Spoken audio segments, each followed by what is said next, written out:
YouTube ভিডিঅ'ৰ জৰিয়তে তোমালোকৰ মাজত ভাৰতৰ স্বাধীনতা আন্দোলন আৰু অসমৰ জাতীয় জাগৰণ এই চেপ্টাৰটোৰ পৰা তোমালোকৰ মেট্ৰিক পৰীক্ষাত আহিবলগীয়া মোষ্ট ইম্পৰ্টেণ্ট কোৱেশ্চন কেইটাৰ বিষয়ে আলোচনা কৰিম। এইটো ভিডিঅ'ৰ জৰিয়তে তোমালোকক যিকেইটা এমচিকিউ আৰু লং কোৱেশ্চন দেখাই দিম, ইয়াৰে পৰা তোমালোকৰ মেট্ৰিক পৰীক্ষাত 100% শিওৰ কমন পাবা। এইটো চেপ্টাৰৰ পৰা তোমালোকৰ 8 মাৰ্কছৰ আহে, এটা 5 মাৰ্কছৰ লং কোৱেশ্চন আৰু 3টা এমচিকিউ কোৱেশ্চন। তোমালোকে টিক চিন মাৰি ল'বা যিবিলাক দেখাই দিম। ইয়াত এটা MCQ question most important MCQ, কোম্পানীৰ দিন বা কোম্পানীৰ আমল বুলি কোনখিনি সময় কোৱা হয়, তোমালোকে চন দুটা মনত ৰাখিবা, মোষ্ট ইম্পৰ্টেণ্ট।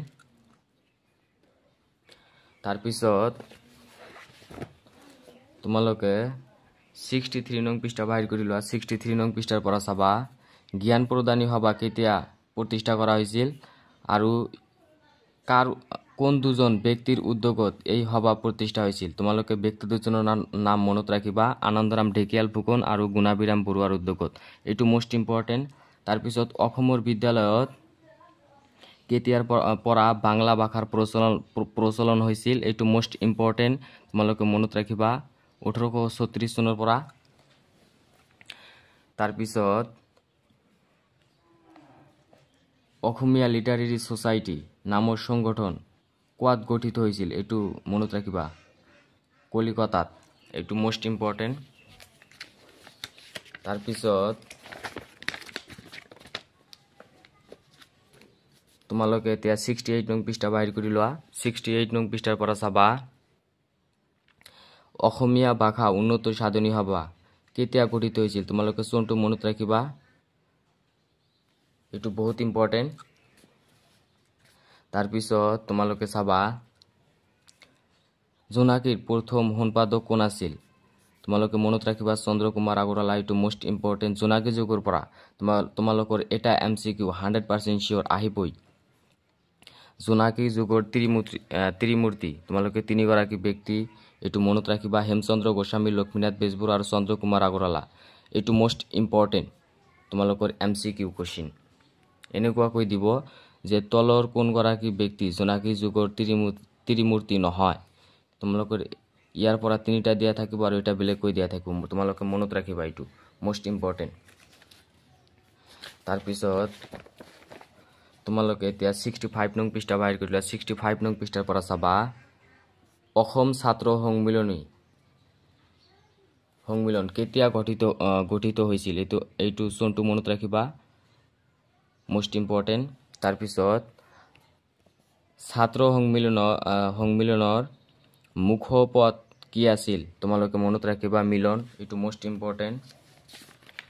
তাৰপিছত তোমালোকে চাবা 66 নং পৃষ্ঠাৰ পৰা চাবা সদৌ অসম ৰায়ত সভা কেতিয়া গঠন কৰা হৈছিল, এইটো কেতিয়া গঠিত হৈছিল, তোমালোকে চনটো মনত ৰাখিবা, 1933 চনত। তাৰপিছত আহোম সভা, ইয়াৰ পৰা এটা এমচিকিউ তোমালোকৰ 100% শিওৰ হোৱাৰ চান্স আছে, দি থাকে ইয়াৰ পৰা, কাৰ নেতৃত্বত আহোম সভাৰ প্ৰতিষ্ঠা হৈছিল আৰু কিমান চনত, তোমালোকে চনটো মনত ৰাখিবা, 1893 চনত। তাৰপিছত কোৱাত ইয়াৰ প্ৰথম আহোম সভাৰ প্ৰথম অধিৱেশনত কোৱাত হৈছিল, কোন জিলাত, মনত ৰাখিবা, শিৱসাগৰত। তাৰপিছত এই সভাৰ প্ৰথম সম্পাদক কোন আছিল, পদ্মনাথ গোহাঁই বৰুৱা, এইটো মোষ্ট ইম্পৰ্টেণ্ট, যিবিলাক দেখাই দি আছো ইয়াৰে পৰাই তোমালোকৰ কমন পৰিব। তাৰপিছত চাবা যোৰহাট সাৰ্বজনিক সভা কেতিয়া স্থাপিত হৈছিল, এইটো মনত ৰাখিবা, মোষ্ট ইম্পৰ্টেণ্ট, চনটো মনত ৰাখিবা। তাৰপিছত এতিয়া তোমালোকে 67 নং পৃষ্ঠা বাহিৰ কৰি লোৱা। ইয়াৰ পৰা চাবা আসাম এছ'চিয়েশ্যন কেতিয়া, এই অনুষ্ঠানটো কেতিয়া জন্ম হৈছিল, চনটো মনত ৰাখিবা, মোষ্ট ইম্পৰ্টেণ্ট হয়। তাৰপিছত তোমালোকে এতিয়া 69 নং পৃষ্ঠা বাহিৰ কৰি লোৱা। ইয়াৰ পৰা চাবা অসম প্ৰদেশ কংগ্ৰেছ কমিটিৰ প্ৰথমজন সভাপতি আছিল কুলধৰ চলিহা আৰু সম্পাদক আছিল নবীন চন্দ্ৰ বৰদলৈ, এইটো মোষ্ট ইম্পৰ্টেণ্ট। তাৰপিছত তোমালোকে এতিয়া 71 নং পৃষ্ঠা বাহিৰ কৰি লোৱা। ইয়াৰ পৰা চাবা যদি তোমালোকৰ সভাপতি দিয়ে তেনেহলে কুলধৰ চলিয়া আৰু যদি তোমালোকৰ সম্পাদক দিয়ে তেনেহলে নবীন চন্দ্ৰ বৰদলৈ। তোমালোকে মনত ৰাখিবা ইয়াৰ পৰা। তাৰপিছত তোমালোকে 72 নং পৃষ্ঠা বাহিৰ কৰিলা। 72 নং পৃষ্ঠাৰ পৰা চাবা তিলক সবৰণী স্কুল কেতিয়া প্ৰতিষ্ঠা কৰা হৈছিল। তোমালোকে চনটো মনত ৰাখিবা আৰু কোৱাত। তাৰপিছত তোমালোকে চাবা 76 নং পৃষ্ঠা বাহিৰ কৰিলে। ইয়াৰ পৰা চাবা অসম পশু মহাবিদ্যালয় কোৱাত আৰু অসম কৃষি মহাবিদ্যালয় কোৱাত প্ৰতিষ্ঠা কৰা হৈছিল। তোমালোকে যোৰহাট আৰু নগাঁও মনত ৰাখিবা, এইটো মোষ্ট ইম্পৰ্টেণ্ট। তাৰপিছত তোমালোকে এতিয়া 79 নং পৃষ্ঠা বাহিৰ কৰি লোৱা।